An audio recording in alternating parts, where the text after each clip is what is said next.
They say the mountains are old, and I believe it, but it's not the kind of old you find in history books. It's a deeper, colder old, a listening old. My name is Jake Theroux, and in the spring of 2005, I went into the Canadian Rockies to escape my life, and I found out it's not a place you escape to. It's a place you get judged. It's a cathedral whose pews are made of pine and whose sermons are written in the language of stone and silence and things that walk on hooves the size of dinner plates. I was broke, adrift, a ship with a broken rudder. I'd quit a soul-deadening job serving overpriced beer to tourists in the town of Whisper Creek, and with my last $100, I rented a week at a campground in Banff. Lake of the Falls, it was called.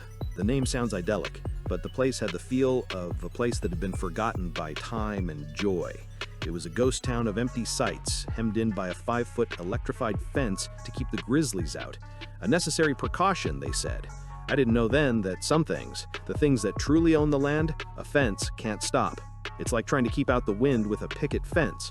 The first night was a brutal, shivering battle against the cold. The ground was iron, the air a knife in my lungs.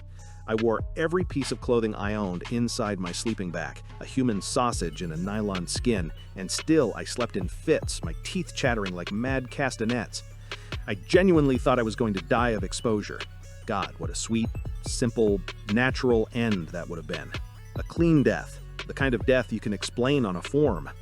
The second night, my body, exhausted from terror and cold, finally managed to fall into a shallow, shivering sleep. That's when it came. Thump. My eyes snapped open in the absolute black. Not the black of a city with a million distant lights, but the total, consummate blackness of the deep wilderness. A black you can feel on your skin like velvet. Thump. Thump. It was right outside the thin nylon wall of my tent, inches from where my head lay on a bundled-up jacket.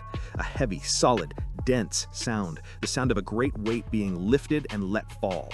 Not aggressive, not frantic, deliberate, measured, the slow, patient beat of a dreadful, patient heart.